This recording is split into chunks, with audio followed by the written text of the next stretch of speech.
출애굽기 18장에 있는 말씀은 딱 두 가지입니다. 하나는 모세의 장인이 들어가 그 십보라와 두 아들을 데리고 모세를 찾아왔고, 모세의 장인이 들어가 모세 하는 그 일들을 바라보니까 이건 아닌데, 이렇게 하는 것보다 이렇게 조직을 짜고 사람들을 세워서 이렇게 사람들이 그 질서 속에 들어가도록 먼저 그들을 가르치고, 그래서 그들이 그 자기의 역할을 잘 감당할 수 있도록 이렇게 해주는 게 좋습니다 하고 장인이 말을 했을 때 모세가 그거를 100% 수용을 해가지고 그게 하나의 어떤 규칙이 돼가지고 나중에 민수기 그 행진을 할 때도 보면은 그 편대대로 이렇게 짜서 군대 이제 전쟁을 할 때도 그런 형태로 이렇게 나아갔던 것을 볼 수가 있습니다.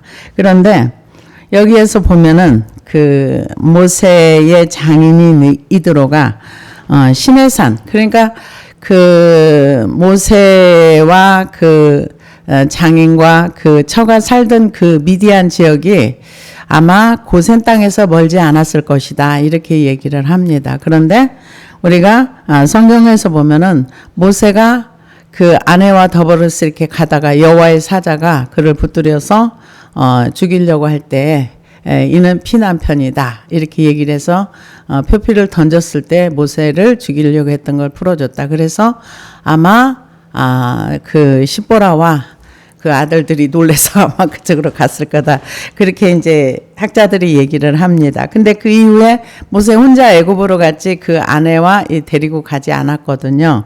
그런데 왜 그때 그랬을까? 그 사람들이 그렇게 얘기합니다. 뭐라고, 학자들 얘기해요. 뭐라고 얘기냐? 모세는 이미 할례라는 걸 알았기 때문에 아내가 이방인 여인이지만 그래도 할례를 계속 얘기를 했는데 십보라가 말을 안 들었을 것이다. 그런데 이제 이 애굽에 있는 사람들은 모두 다 할례를 행한 사람들이기 때문에 그 무리 속에 들어가기 위해서는 그걸 꼭 해야 되는데 안 했을 것이다, 이렇게 얘기를 합니다. 그런데 하나님은 거기에 대해서 뭐라고 말씀하시는가? 말씀이 없습니다. 그냥 그렇다, 그럴 것이다, 이렇게 얘기하니까 그런가 보다, 우리는 이제 그렇게 알고 따라가는 거죠. 그런데 이 1절에서 12절까지는 그 모세의 장인인 이드로가 찾아와 가지고 출애굽의 얘기를 듣습니다. 듣고 나서 그랬구나.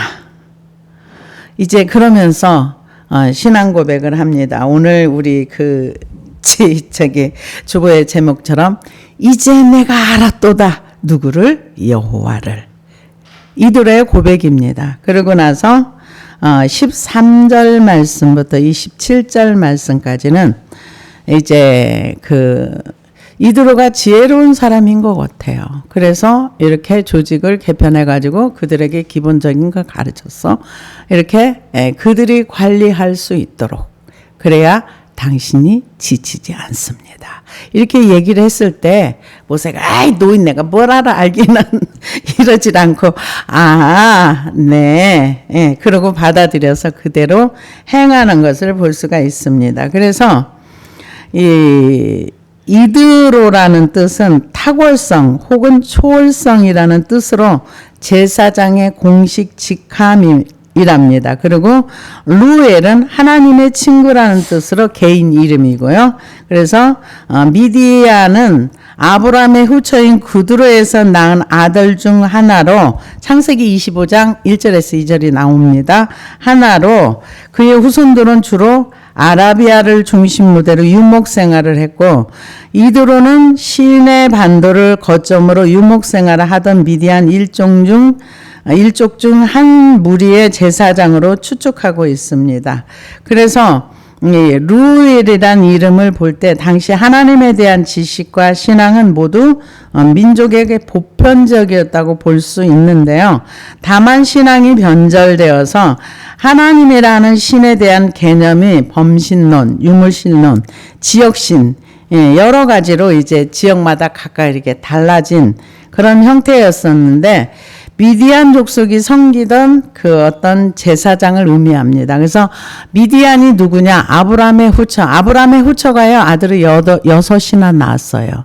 6이나 낳았기 때문에 원래 아브라함의 아들은 8명입니다. 그래서 주일학교 이제 그 애들 그 찬양 중에 아브라함이 8명의 아들이 있었는데요. 이러면서 이제 그 노래로 이제 이거를 가르쳤는데 원래 8명인데 하나는 하나님보다 앞서가서 이스마엘을 낳았고 약속은 그 이삭 한 사람밖에 없습니다. 그런데 아브라함이 그 이후에 후처를 얻어가지고 6명의 아들, 그 중에 한 아들이 미디안이라는 겁니다. 그래서 그들이 나름의 어떤 신들을 섬기면서 거의 범신론적인 그런 그 신앙을 가지고 있었는데요.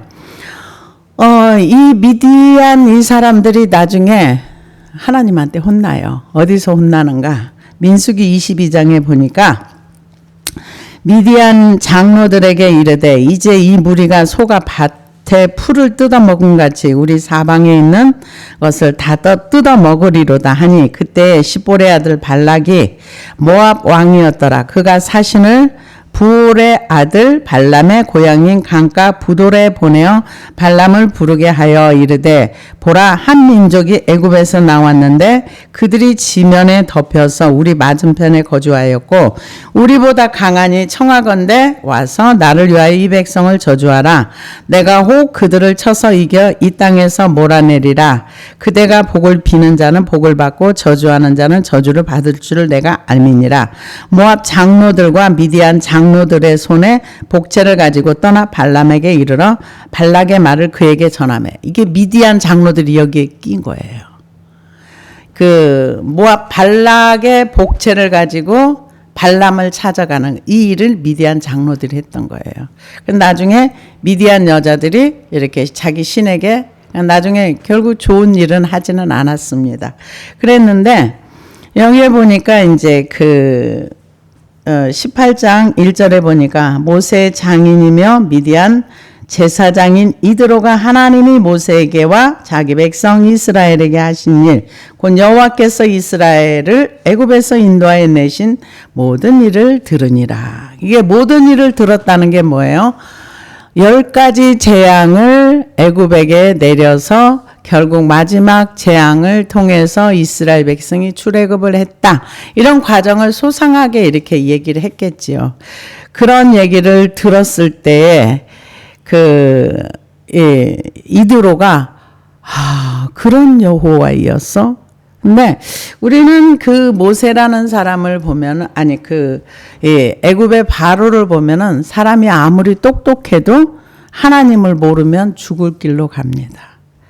재앙을 내릴 때 애굽에 있는 그 대신들은 알았어요. 왕이시여 애굽이 망한 줄을 모르시나이까. 근데 그 밑에 있는 신하들은 알았지만은 바로는 몰랐어요. 자기가 망한다는 것을.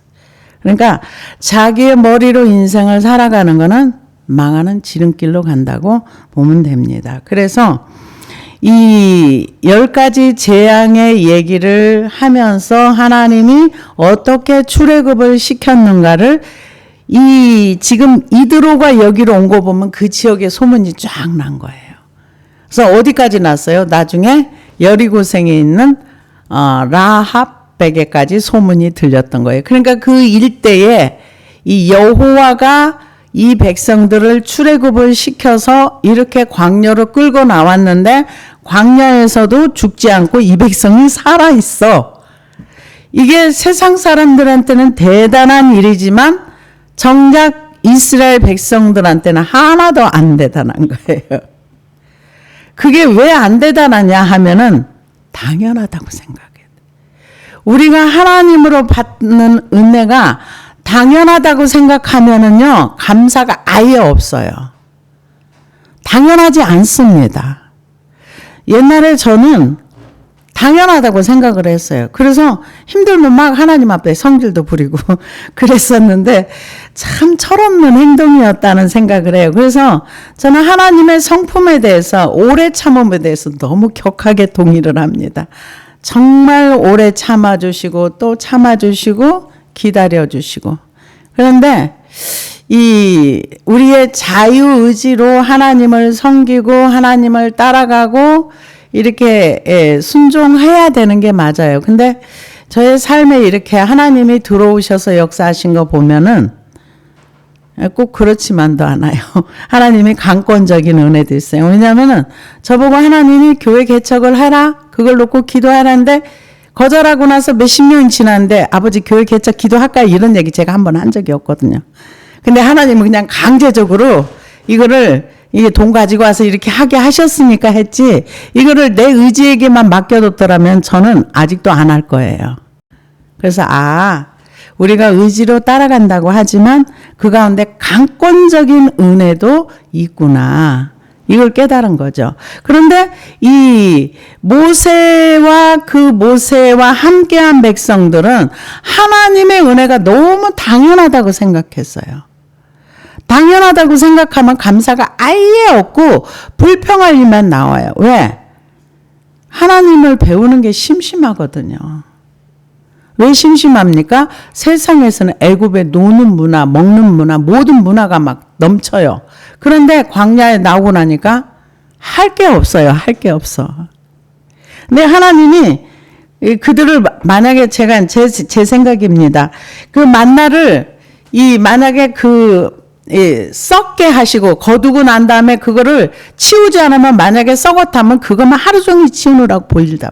먹고 치우고 이것만 했을 거예요. 근데 하나님께서 얼마나 그걸 싹 거두고 나면 나머지는 싹 사라져서 없어지게 만든 초자연적인 역사를 눈앞에 보면서도 하나님이 우리를 이렇게 배려하시고 사랑하시는구나, 이런 말 한 적이 없어요. 성경에 안 나왔어요. 그런데 여기에서 이제 그런 얘기를 이제 들려주는 거죠. 장인에게. 모세의 장인 이드로가 모세가 돌려보냈던 그의 아내 십보라와 그의 두 아들을 데리고 왔으니 그 하나의 이름은 게르솜이라. 이는 모세가 이르기를 내가 이방에서 나그네가 되었다 하며, 모세가 첫 번째 아들을 낳고 나서 내가 이방에서 객이 되었구나, 나그네가 되었구나. 근데 이게요, 아브라함이 400년 전에 아브라함에게 하신 하나님의 말씀입니다. 창세기 15장 13절에서 14절을 보니까 여호와께서 아브라함에게 이르시되 너는 반드시 알라. 내 자손이 이방에서 객이 되어 그들을 섬기겠고 그들은 400년 동안 내 자손을 괴롭게 하리니 그들이 섬기는 나라를 내가 징벌할지며 그 후에 내 자손이 큰 재물을 이끌고 나오리라. 이방에서 객이 되었다.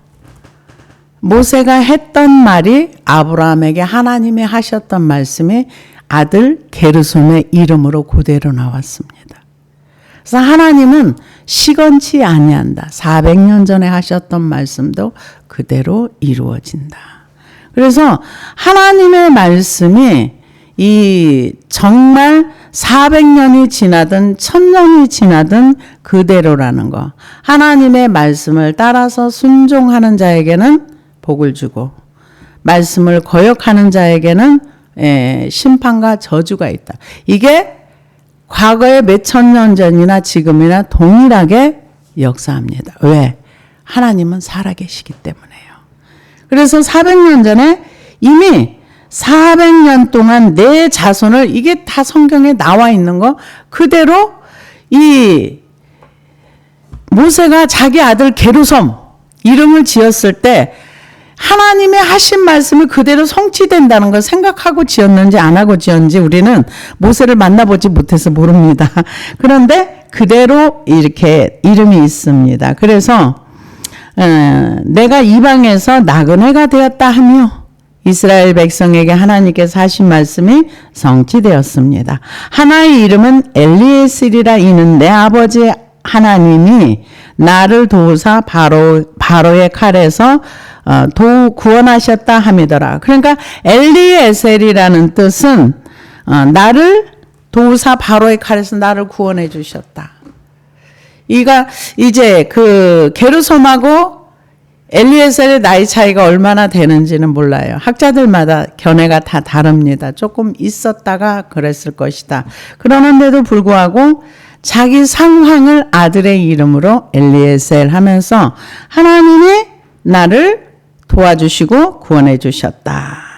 바로의 칼에서 구원해 주셨다. 이렇게 이름을 지었다. 왜? 이스라엘 백성들은 자기의 신앙 상태, 자기의 현재 상태를 아들의 이름으로 이렇게 많이 불러서 지었는데요. 근데 아들은 자기가 우리가 저기를 보면은 성경을 보면은 사무엘 상에서 엘리의 며느리가 자기 시아버지가 죽고 남편이 전쟁터에서 죽었다. 이 소식을 듣자 이가봇 하나님의 영광이 이스라엘에게 떠났다. 아이의 이름이 된 거예요. 이가봇. 그런 것처럼 상태를 그 아이는 일생 동안 이가봇 할 때마다 하나님의 영광이 이스라엘에 떠났다. 이렇게 이름이 불려졌던 거죠. 그래서 그 상태를 그래서 이스라엘 사람들은 자기 조상들이 훌륭한 조상이 있고 하나님 앞에 이렇게 잘 살았던 사람들의 이름을 몇 대 자손해서 그 이름을 그대로 쓰기도 한답니다. 그래서 상태를 그대로 이름으로 불렀습니다. 그래서 모세의 장인 이드로가 모세의 아들들과 그 아내와 더불어 광야에 들어와 모세에게 이르니 곧 모세가 하나님의 산에 진친 곳이라. 그러니까 멀지 않은 곳에 이제 있었다. 이렇게 볼 수가 있습니다. 그래서 그가 모세에게 말을 전하되 내 장인 나 이드로가 내 아내와 그와 함께한 두 아들과 더불어 내게 왔노라. 이제 이드로 얘기입니다. 모세가 나가서 그의 장인을 맞아 절하고 그에게 입맞추고 그들이 서로 문안하고 함께 장막에 들어가서. 그러니까 야곱이 자기 장인하고는 왼수돼 가지고 몰래 도망갔는데, 그러니까 야곱과 장인의 사이는 참 불편했어요. 뭐 때문에 불편해? 돈 때문에 불편했죠. 왜? 그 장인이 욕심이 많아가지고 이 야곱의 품삯을 제대로 안 주고 자꾸 사기치고 하니까 서로 관계가 굉장히 불편했어요. 근데 이 모세는 자기가 40년 동안 장인의 양을 쳤는데 자기 양은 없었어요. 그냥 거기서. 그러니까 제가 생각할 때 이건 제 생각입니다. 모세가 그 애굽의 공주의 아들로서 살다가 미디안에서 양을 치는 기간 동안에 너무 크게 절망하지 않았을까? 어떤 그냥 하루하루 나는 하나님을 위해서 일하려고 했는데 나는 이게 지금 사는 꼴이 뭔가 이런 생각을 하면서 뭐 재산이 늘어나고 안 늘어나고 이게 관심도 없고 그래서 그냥 하나님이 부를 때까지 장인의 양을 치지 않았나. 그러니까 처가살이 한 거죠. 그렇게 살았다고 봐야 되겠죠. 그런데 이제 장막에 들어갔습니다. 굉장히 사이가 좋은 사이라고 봐야 되겠죠. 모세가 나가서 그의 장인을 맞아 절하고 그에게 입맞추고 그들이 서로 문안하고 함께 장막에 들어가서 모세가 여호와께서 이스라엘을 위하여 바로와 애굽 사람에게 행하신 모든 일과 길에서 그들이 당한 모든 고난과 여호와께서 그들을 구원하신 일을 다 그 장인에게 말하매. 대단한 역사를 한 거죠. 왜냐하면은 10가지 재앙에다가 그것도 대단한 건데 홍해가 갈라지는 거. 이거는 사람의 상상을 초월할 수 있는 할 수 없는 일을 하나님이 하셨다고 봐야 되겠죠. 그 다음에 쓴물을 달게 만든 그 마라의 사건, 또 광야에서 메추라기와 그 만나를 공급해 주시는 하나님, 반석을 쳐서 물이 나오게 하는 느비딤의 사건, 이 아말렉과의 전쟁, 이런 것들을 다 얘기를 했을 때 이드로가 생각할 때 이거는 정말 초자연적인 역사다. 왜냐? 홍해가 갈라지는 것도 이거는 초자연적인 역사지. 우리는 출애굽 1세대들을 보면은 그 1세대들만큼 초자연적인 역사를 많이 경험한 세대는 없어요. 이 세대들도 물론 그거를 보긴 봤지만 어린아이의 입장에서 보는 것과 완전히 성인된 입장에서 보는 거는 저는 다르다고 생각을 합니다. 그런데 그럼에도 불구하고 끊임없이 그들은 어떤 생각에 몰입되어 있는가? 자기 자신에게 몰입되어 있어요. 그래서 우리가 예수를 믿고 나서 가장 먼저 해야 될 일이 뭔가? 내 자신에게 몰입되어 있는 나를 뛰어넘어야 돼요. 그게 주님 앞에 나아가는 길입니다. 근데 대부분 많은 사람들이 내 틀 안에, 나의 세계 안에 갇혀 있기 때문에 자기를 넘어갈 수가 없어요. 그래서 가만히 이렇게 지난 날들에 이제 저도 이렇게 보면은 내 세계 속에 갇혀 있으면 하나님의 은혜가 흘러내려가지를 못해요. 누구에게도 안 나가요. 뭐 때문에 안 나가는가? 내가 막고 있어요. 내가 이건 이래서 안 돼. 저건 저래서 안 돼. 그러면서 은혜가 흘러가지 못하게, 통로가 되지 못하게 막는 게 외부의 마귀가 하는 게 아니에요. 내가 내 스스로가 나를 가로막고 있는 거예요. 그래서 예수님이 아무든지 나를 따라오려거든 자기를 부인하고 자기 십자가를 지고 나를 쫓을 것이니, 이게 정답이에요.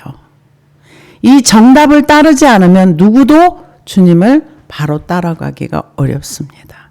그래서 지금 하나님께서 행하신 일들을 그 장인에게 소소하게 얘기를 다 합니다. 그럴 때 이드로가 여호와께서 이스라엘에게 큰 은혜 베푸사 애굽 사람의 손에서 구원하심을 기뻐하여 이드로가 이르되 여호와를 찬송하리로다. 너희를 애굽 사람의 손에서와 바로의 손에서 건져내사 내시고 백성을 애굽 사람의 손 아래서 건지셨도다.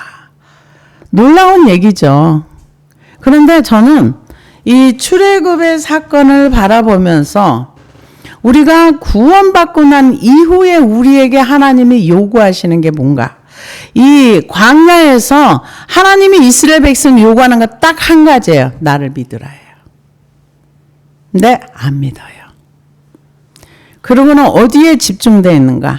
내 자신, 나의 불편한 거, 나의 힘든 거, 내 뜻대로 안 되는 것에 사람들은 집중되어 있어요. 근데 여기에서 나와야 돼요. 나와야지만 주님을 따라갈 수 있는 사람이 되는 겁니다. 그래서 지금 애굽 사람의 손에서 우리가 구원이라는 거는 애굽에 이스라엘 백성이 살면서 노예로 살았던 것처럼 죄 아래 묶여가지고 죄의 노예로 살던 사람들에게 하나님이 은혜를 주셔서 구원의 은혜를 주신 거예요. 예수 그리스도를 믿을 수 있는 은혜. 이거는 성령이 아니고는 예수를 주시라 할 수 없다 할 정도로 진짜 예수 믿는 사람들은 성령님이 오셔서 믿어지게 해야 믿습니다. 그런데 요즘 가짜가 너무 많아요. 심각할 정도로 가짜가 많아요. 구원이 없는데도 구원을 받았다고 자꾸 가르치는 분들이 너무 많아요. 그래서 이제 고민을 많이 합니다. 어떻게 기도를 할 수 있을까? 어떻게? 그러니까는 이걸 표현할 수는 없는데요. 하나님의 성령이 임하시면 하나님의 성령을 따라가게 되어 있어요. 근데 가짜들이 너무 많아가지고 이건 뭐 어떻게 제가 설명을 할 수는 없어요. 근데 여기 보면 여기 이분들에게는 하나님께서 애굽에서 일어난 일, 직접 하나님이 개입하시고 찾아오셔서 이렇게 구원시켜 준 일. 그렇게 얘기를 할 때 이드로가 하나님에 대해서 이제 알았다고 얘기를 합니다. 이제 내가 알았도다. 여호와는 모든 신보다 크심으로 이스라엘에게 교만하게 행하는 그들을 이기셨도다 하되. 그러니까 교만을 이길 수 있는 분은 하나님 한 분밖에 없어요. 우리는 내 속에 있는 내 교만도 이기기가 어렵습니다. 근데 사람들이 왜 못 이기는가? 교만한 줄을 잘 몰라요. 그래서 자신 속에 있는 교만을 이기기가 어렵습니다. 그런데 이드로가 이제 얘기, 내가 이제 알았도다. 무슨 얘기를 듣고서 출애굽한 얘기를 듣고 나니까 하나님은 누구도 할 수 없는 이스라엘 백성을 구원하실 만큼 능력이 크시구나. 크신 하나님을 알았다는 거예요. 우리가 알아야 할 게 뭔가, 하나님은 나를 구원하시는 그 하나님은 크시구나. 그분은 전능하시구나. 근데 이거를 내가 믿어야 되는 거예요. 근데 내가 믿는 하나님은 내 속에 가둬가지고 조그만한 하나님으로 믿으면, 내가 기도했는데 응답이 안 되면 우리는 그 문제를 덮어버리고 기도하지 않습니다. 누구 얘기가 아니라 제 얘기입니다. 뭔가 기도했는데 안 들어줘. 그러면 안 되는 거야. 이건 아니야. 그러고 딱 덮어버려요. 그러면 내가 덮어놓은 문제를 하나님이 끄집어내지 않으세요. 내가 다시 끄집어내서 그걸 다시 기도해야 돼요. 저는 이거를 수없이 반복했습니다. 그래서 이제 알았도다. 여호와는 모든 신보다 크다. 그러니까 지금 이드로가 이런 얘기를 할 수 있는 게 여러 신들을 들어봤거든요. 근데 자기가 아는 신들보다 하나님이 훨씬 크신 분이라는 것을 깨달았다는 거죠. 이제 알았도다. 그러면서 모세의 장인 이드로가 번제물과 희생제물을 하나님께 가져오매 아론과 이스라엘 모든 장로가 와서 모세의 장인과 함께 하나님 앞에서 떡을 먹으니라. 교제를 나눴다는 거죠. 그래서 여기에서 내가 이제 알았도다. 이 얘기는 야다 에티라는 단어를 쓴데 깨달았어. 깨닫는 게 얼마나 중요한지 몰라요. 내가 이제 알아차렸어. 내가 잘 몰랐는데 이제 알았어. 그렇게 하나님 앞에 이제 얘기를 하고 모세 앞에도 얘기를 합니다. 그러면서 이스라엘 장로들과 이제 교제를 합니다. 교제를 하면서 이제 그 다음 날입니다. 이튿날 모세가 백성을 재판하는 자리에 재판하느라고 앉아 있고 백성은 아침부터 저녁까지 모세 곁에 서 있는지라. 모세의 장인이 모세가 백성에게 행하는 모든 일을 보고 이르되 내가 이 백성에게 행하는 이 일이 어찌 됨이냐.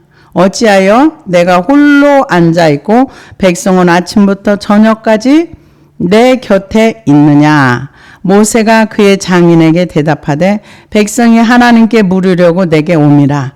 그들이 일이 있으면 내게로 오나니 내가 그 양쪽에 재판하여 하나님의 율례와 법도를 알게 하나이다. 모세의 장인이 그에게 이르되 내가 하는 것이 옳지 못하도다. 이게 무슨 얘기냐? 아침부터 저녁까지 모세의 주변에 이스라엘 백성이 계속 와서 재판을 받는 거예요. 여러분 생각해 보세요. 장정만 60만이니까 사람들이 모이는 그곳에 얼마나 분쟁이 많았겠어요. 치고받고 돈 문제니 뭐니. 사람이 많이 모이는 곳에는 문제가 항상 있게 되어 있는 거죠. 그런데 그렇게 하는 이 모습을 바라보면서 장인이 뭐라 그랬냐면은 네가 옳지 못하다. 지금 하는 건 옳지 않아. 그렇게 얘기를 합니다. 그래서 옳지 못하도다. 이거는 옳지 못하도다는 얘기는 윤리적으로 악하고 뭐가 잘못됐다는 그런 얘기가 아니라 비효율적이다. 능률적이지 않다. 그래서 이거는 뭐냐? 네가 그렇게 하면은 네 기력이 일찍 쇠해져 가지고 네가 이 일을 계속 감당할 수 없어. 그 얘기를 하는 거예요. 사람이 그렇게 많이 모였는데 무슨 일이 안 일어나겠어요. 형제간에도 얼마나 일이 많은데 장정만 60만인데 그렇다고 막 도시가 이렇게 막 떨어져 있는 것도 아니고 이제 천막 치고 텐트 치고 이렇게 사는 형편인데 분쟁과 그런 것들이 일어날 수밖에 없는 거죠. 그래서 얘기합니다. 옳지 못하다. 너와 또 너와 함께한 이 백성이 필경 기력이 쇠하리니 이 일이 내게 너무 중함이라 내가 혼자 할 수 없으리라. 기력이 쇠하다는 말은 히브리어로 나벳, 시들다 떨어지다 실신하다. 그러니까 이런 일을 계속한다면은 이 모세가 가나안 땅에 들어가기 전에 기력이 쇠해서 삶이 끝날 수 있다. 그러니까 이거는 아니야. 이렇게 얘기를 합니다. 그래서 이런 얘기를 했을 때 모세가 이것을 받아들이는 것을 볼 수 있습니다. 그래서 이제 내 말을 들으라. 내가 이제 내게 방침을 가르치리니 하나님이 너와 함께 계실지로다. 너는 하나님 앞에서 그 백성을 위하여 그 사건들을 하나님께 가져오며 그들에게 율례와 법도를 가르쳐서 마땅히 갈 길과 할 일을 그들에게 보이고. 그러니까 하나님의 백성들이 기본적으로 자기가 무엇을 하며 무엇을 하지 말아야 할 거를 알아야 된다는 거죠. 그런데 누가 우리 그 나라의 교육을 얘기를 하더라고요. 어떤 분이 뭐라고 얘기를 하느냐면은 우리나라 교육은 의무와 책임은 행하지 않으면서 권리만 주장하도록 가르쳐 가지고 사람들이 자꾸 권리만 주장하다 보니까 이 남이 배려해 주는 것을 너무 당연한 걸로 안다. 이렇게 얘기하는데 여기에서 말하는 거는 의무와 책임, 할 일과 마땅히 할 일과 또 자기가 갈 길. 그러니까는 율례와 법도를 가르쳐 마땅히 갈 길과 할 일을 그들에게. 그러니까 내 일은 안 하고 권리만 주장하게 되면 그 사회는 이상한 사회가 됩니다. 내가 의무와 책임을 하고 권리도 있고 남을 배려하는 것도 있고 근데 이것을 성경에서 가르쳐라 이렇게 얘기를 합니다.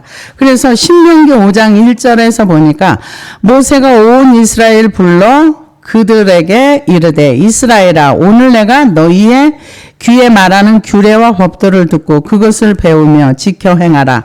우리 하나님 여호와께서 호렙산에서 우리와 언약을 세우셨나니 이 언약은 여호와께서 우리 조상들과 세우신 것이 아니요 오늘 여기 살아있는 우리 곧 우리와 세우신 것이라. 그러니까 하나님의 백성으로서 마땅히 할 일 그리고 규례, 갈 길, 할 일 그거를 가르치라는 거죠. 우리가 구원받은 백성으로서 마땅히 할 일과 갈 길을 배워야 되는 거예요. 그래서 이렇게 선한 일을 하면서 빛과 소금의 역할을 우리가 구원받은 자는 이렇게 감당해야 됩니다. 이러면은 뭐라 그래요? 사람들이 율법으로 행위로 구원받냐 이렇게 얘기해요. 아닙니다. 여러분 절대 이거는 아니에요. 우리는 행위로 어떤 행위를 해서도 구원 못 받아요. 구원은 오직 믿음으로만 받습니다. 구원은 오직 믿음, 하나님을 믿는 믿음으로만 받는 거지 행위로 구원받는 건 아니에요. 그럼 왜 행위를 얘기하느냐? 행위는 여기 나와 있는 말씀처럼 갈 길과 할 일이에요. 내가 가야 할 방향, 내가 당연히 성도로서 구원받은 자로서 해야 할 일을 얘기하는 거예요. 이게 빛과 소금의 역할을 감당하는 것입니다.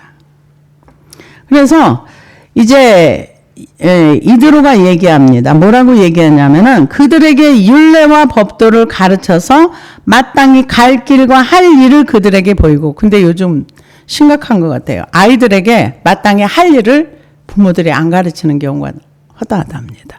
그러다 보니까 애들이 마땅히 지가 무슨 일을 해야 될지를 모르는 거죠. 이게 심각하더라고요. 친구 간에 누가 이런 얘기를 하더라고요. 어떤 교육하시는 분이 이런 얘기를 하는데 아이들에게 부모가 투자를 많이 해요. 교육에 대해 돈 투자를 엄청 많이 합니다. 그래서 아주 아기들이 어릴 때부터 이제 그 어떤 공부나 이런 쪽으로 내몰리다 보니까 아이들이 그 나이 때 예를 들어서 3살, 4살, 5살 때 아이가 인격적으로 부모를 통해서 배워야 할 것을 배우지 못하고 지식적으로 몰려가다 보니까 아이들이 그 다음 단계 성장을 이루는 인격이 성숙하고 부모와 관계를 통해서 배워야 할 걸 배우지 못하다 보니까 아이들이 그 부분에 대해서 아예 모른다는 거죠. 그래서 대학생이 됐는데 아이들이 인격이 너무 어리다는 거예요. 어린 이유가 뭐냐? 그 아이 나이대에 발달돼야 될 것이 발달되지 않았기 때문에 아이들이 분명히 이 대학생이고 청년인데 무슨 문제가 있으면 어떻게 이거를 해결을 해야 될지를 아예 몰라가지고 굉장히 고민하는 걸 보면서 돈으로 애들을 망쳤다. 이런 얘기들을 하시는 분들을 봤습니다. 그래서 이 마땅히 아이들이 그 나이대에 친구 관계를 통해서 이렇게 배우면서 친구를 서로 이렇게 도와주고 친구 이렇게 교제를 나누는 것이 아니라 이렇게 가르친답니다. 쟤네들은 내 경쟁자야. 네가 쟤들을 이겨야 네가 탑이 될 수 있어. 그러다 보니까 참 그게 사실인지는 모르겠는데 그렇게 얘기를 하더라고요. 쟤네들은 너의 경쟁자이기 때문에 네가 그 위에 올라가야 돼. 그러니까 친구가 친구를 만들 수가 없는 그런 세대 가운데 우리 아이들이 있다 얘기하는데 뭐 그럴 수도 있겠다. 왜? 너한테 돈을 얼마를 내가 투자했는데 이런 게 있다 하더라고요. 그래서 요즘 아이들이 굉장히 이렇게 좋은 대학을 가고 했는데 이렇게 문제를 해결하거나 이렇게 인격이 많이 어린 걸 보면은 어떤 이제 그 정신과 교수님도 얘기하고 이런 얘기들을 하는 걸 볼 때 이게 뭐가 문제일까? 문제는 간단해요. 마땅히 할 일, 갈 길을 안 가르쳐서 그래요. 배우지 못했으면은 알 수가 없는 거죠. 그래서 그들에게 율례와 법도를 가르쳐 마땅히 갈 길과 할 일을 그들에게 보이고 너는 또 온 백성 가운데 능력 있는 사람들 곧 하나님을 두려워하며 진실하며 불의한 이익을 미워하는 자를 살펴서 백성 위에 세워 천부장과 백부장과 50부장과 10부장을 맡아. 그러니까 10명 중에 대표, 50명 중에 대표, 100명 중에 대표, 1000명 중에 대표 하나씩 뽑아. 이제 이 얘기죠. 그런데 여기에서 조건이 뭐냐? 제일 첫째는 능력이 있어야 돼. 리더가 능력이 없으면 안 되겠죠. 그래서 능력 있는 사람을 능력이 있는데 첫 번째가 뭐냐? 하나님을 두려워하는 사람. 하나님을 두려워하지 않는 사람들은 뭐든지 할 수 있어요. 하나님을 두려워하면은 뭐든지 못해요. 왜? 하나님 인식이 되기 때문에 못합니다. 그래서 하나님을 두려워하며 진실하며 불의한 이익을 미워하는 자들, 그러니까 거짓이 없이 진실한 자, 또 재물에 청렴한 자, 이런 사람들을 뽑으라는 거죠. 10명 중에 하나, 50명 중에 하나, 1000명 중에 하나 이렇게 뽑아서 그들이 작은 일들은 스스로 판단할 수 있게 하라 이렇게 얘기합니다. 그들이 때를 따라 백성을 재판하게 하라. 큰 일은 모두 내게 가져갈 것이요 작은 일은 모두 그들이 스스로 재판할 것이니 그리하면 그들이 너와 함께 담당할 것인즉 일이 내게 쉬우리라. 그렇죠. 50명 중에 1명, 10명 중에 1명, 1000명 중에 1명. 그러면은 10명 중에 10명, 10부장이 자기가 제대로 처리를 못해. 그러면 50부장이 가져가고, 50부장이 못해. 그러면 1000부장이 가져가고. 그러면 여기에서 해결이 안 되는 것만 모세한테 가져가면 모세는 일이 쉽죠. 이게 사람이 200만, 300만이 되는데 매일 옆에 있다 보면 기진해서 죽어요. 그러니까 하나님의 지혜와 하나님의 함께 한다고 모든 걸 다 잘하는 건 아니에요. 왜요? 이들어가 와서 도와주는데 그 말을 수용하잖아요. 수용하는 게 또 은혜죠. 내가 하나님의 사람인데 노인네 거 들을 게 뭐 있어? 이러고 탁 무시했으면은 그냥 그 속에서 사는 거예요. 근데 해봐서 안 되면 다시 고치더라도 열린 마음이 필요한 거죠. 그래서 이제 그렇게 합니다. 그들이 때를 따라 백성을 재판하게 하라. 큰 일은 모두 내게 가져갈 것이요 작은 일은 모두 그들이 스스로 재판할 것이니 그리하면 그들이 너와 함께 담당할 것인즉 일이 내게 쉬우리라. 내가 만일 이 일을 하고 하나님께서도 내게 허락하시면 내가 이 일을 감당하고 이 모든 백성도 자기 곳으로 평안히 가리라. 굉장히 합리적인 얘기를 합니다. 근데 이게 나중에 그 민수기 때 보면 백성들을 조직을 했을 때 이대로 합니다. 이대로 10부장, 100부장, 50부장, 1000부장 이런 형태로 이렇게 해서 그 일을 마무리합니다. 그래서 이에 모세가 자기의 장인의 말을 듣고 그 모든 말대로 하여 모세가 이스라엘 무리 중에서 능력 있는 사람들을 택하여 그들을 백성의 우두머리 곧 1000부장과 100부장과 50부장과 10부장을 삼음해. 모세가 뽑은 게 아니에요. 백성들한테 뽑으라 그랬어요. 그거는 그렇죠. 왜냐하면은 백성들끼리 뭐 이렇게 지파끼리 이렇게 모여 있을 때 지파에서 우리 10명 중에 지도자 누구 뽑을까 하면 더 잘 알잖아요. 그러니까 그들에게 뽑으라고 한 거죠. 그래서 이 정도 사람이면 10부장 할 수 있어. 이 정도 사람이면 50부장 할 수 있어. 이렇게 뽑아가지고 이제 일을 나누는 거죠. 그래서 일을 나누어서 이제 그대로 이제 합니다. 그들이 때를 따라 백성을 재판하되 어려운 일은 모세에게 가져오고 모든 작은 일은 스스로 재판하더라. 그대로 이제 했습니다. 하다 보니까 모세의 일이 확 줄어든 거죠. 그래서 모세가 그의 장인을 보내니 그가 자기 땅으로 돌아가니라. 많은 사람들은 모세가 왜 장인과 함께 가지 않았을까? 장인하고 함께 가자고 하는데 장인이 갔어요. 그런데 민수기 10장에 보니까 뭐라고 나왔냐면 모세의 장인 미디안 사람 느웨를 아들 호밥에게 이르되 여호와께서 주마하신 곳으로 우리가 행진하나니 우리와 동행하자. 그리하면 선대하리라. 여호와께서 이스라엘에게 복을 내리시리라 하셨느니라. 호밥이 그에게 이르되 나는 가지 아니하고 내 고향 내 친족에게로 가리라. 모세가 이르되 청하건대 우리를 떠나지 마소서. 당신은 우리가 광야에서 어떻게 진칠지를 아나니 우리의 눈이 대리이다. 우리와 동행하면 여호와께서 우리에게 복을 내리시는 대로 우리도 당신에게 행하리이다. 그런데 이제 루엘은 자기 고향으로 돌아가겠다 이렇게 얘기를 했는데 가지 말라 그랬어요. 그런데 사람들이 갔을 것이다 안 갔을 것이다 그렇게 얘기하는데 실제로는 따라갔답니다. 어디에 나왔는가? 사사기에 나와 있어. 사사기 4장 11절에 보니까 모세의 장인 호밥의 자손 중 겐 사람 헤벨이 자기 족속을 떠나 게데스에 가까운 사하나님 상수리 곁에 이르러 장막을 쳤더라.